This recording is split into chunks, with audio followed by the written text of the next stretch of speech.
எல்லாம் சிவன் செயல். நமச்சிவாய வாழ்க. நற்றுணையாவது நமச்சிவாயவே. குருவே சிவமென கூறினன் நந்தி. எல்லாம் வல்ல பெருமான் மாவன சட்டை தாங்கி குருநாதராக வந்து தீக்கை அருளி உபதேசம் செய்த பிறகு எல்லாம் வல்ல பெருமான் நம்ம அறிவுக்குள் அறிவா பொருந்திருவாருங்க. அதை நம் குருஞான சம்பந்த பெருமான் அருமையா சொல்லியிருப்பாரு.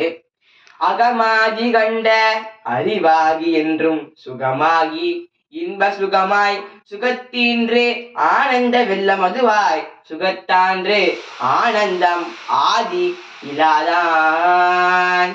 எல்லாம் வல்ல பெருமான் நம் அறிவுக்குள்ள அறிவா புரிந்து பொழுது அப்படி நமக்குள்ள ஆனந்தம், அப்படி அளவு கடந்த ஆனந்தம் இருக்குங்க. ஏனென்றால் அப்போது நம்மால் அறிவுக்குள் இருக்கிற பெருமானை உணர முடியும். சரி, நம்ம அறிவுக்குள் இருக்கிறது யாரு?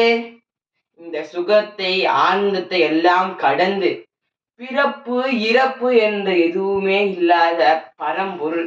அப்பேற்பட்ட பரம்பொருள் நம் அறிவுக்குள் பொருந்த வேண்டும் என்றால் குருநாத பெருமான் வந்து தீக்கை அருளி உபதேசம் செய்தால் மட்டும்தான் முடியும்.